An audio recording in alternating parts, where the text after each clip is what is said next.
Hi, I'm Yoram Solomon, the founder of the Trust Building Institute, and I'm here to show you how to become a more trustworthy team member.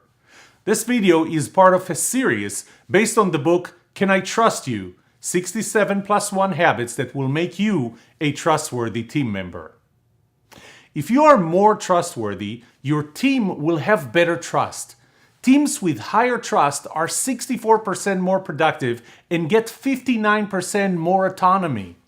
In a high trust team, you will feel 76% more engaged, 74% less stressed, 40% less burned out.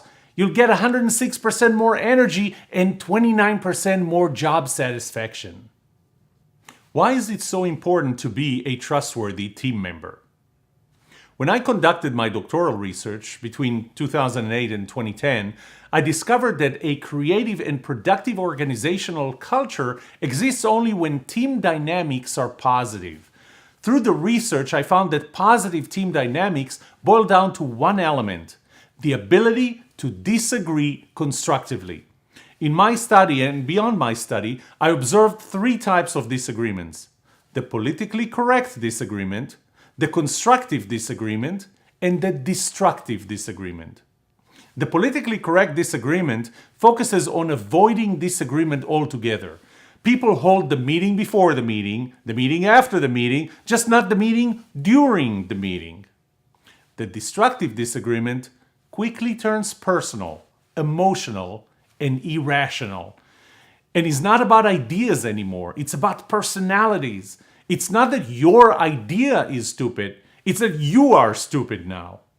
Needless to say, or maybe it is needed, that neither of these two types of disagreements are productive and will contribute to the organization's success. In 2008, I conducted another study correlating the ability and the willingness to hold constructive disagreement to the level of trust in the team. My findings confirmed what I suspected. In high trust teams, 94% of the members reported they could disagree without letting it become personal or even passionately disagree while remaining friends. Only 6% of them reported that disagreements were unproductive, that they didn't feel comfortable disagreeing, or that they tried to avoid disagreements altogether. In a low trust team, 61% of the members reported those negative findings, 10 times more than in a high trust team. As I analyzed the elements that allowed teams to hold constructive disagreements, I found three. 1. The willingness to be vulnerable with one another, ask stupid questions, suggest stupid ideas. 2. The willingness to provide direct and honest feedback. 3. The receptivity to such feedback. And therefore, not surprisingly, I found that the willingness to be vulnerable was 240% higher, the willingness to provide direct feedback was 106% higher, and the receptivity to such feedback was 76% higher in high trust teams than in low trust teams. Later that year, I conducted another study. Initially, as an open-ended question, I asked the participants what is the most important quality for them in other people. I then took the top 5 qualities and asked the same question in a quantitative survey. This time, I was more specific. I asked participants about the most important quality in 6 types of people or roles: their bosses, their employees, their colleagues or peers, a salesperson trying to sell them something, their government representatives, and their spouses. Based on the initial open-ended pilot study, I gave them 5 options to choose from. 1. The willingness to work hard. 2. The willingness to take risk. 3. Intelligence. 4. Trustworthiness. And 5. Good looks.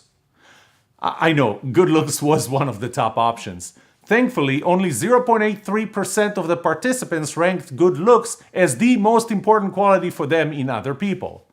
Alarmingly, 0.83% of people ranked good looks as the most important quality for them in other people. But that's a topic for another book. Trustworthiness was the highest ranked quality, with 61.2% of the participants ranking trustworthiness as the most important quality for them in other people across all roles, compared to 38.8% for all the next 4 qualities combined. However, those results were less decisive when I isolated the participants, what the participants told me about their teammates.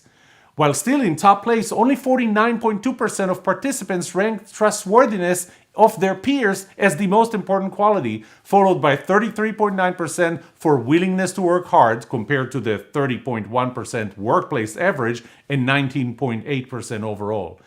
In other words, less than half of the participants ranked trustworthiness as the most important quality in other people.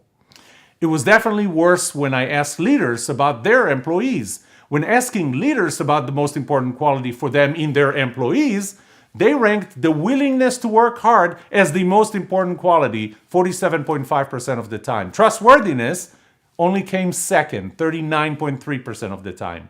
But that's a topic for another book that I did publish, Can I Trust You? 70 plus 1 Habits That Will Make You a Trustworthy Leader. In this book, I will focus on the team itself and how to become a more trustworthy team member as viewed by your peers. With that, let me offer you 67 plus 1 habits that will help you become a more trustworthy team member. Does that sound like a plan? For more, text the word trust to 21,000. That's trust to 21000. Thank you for watching.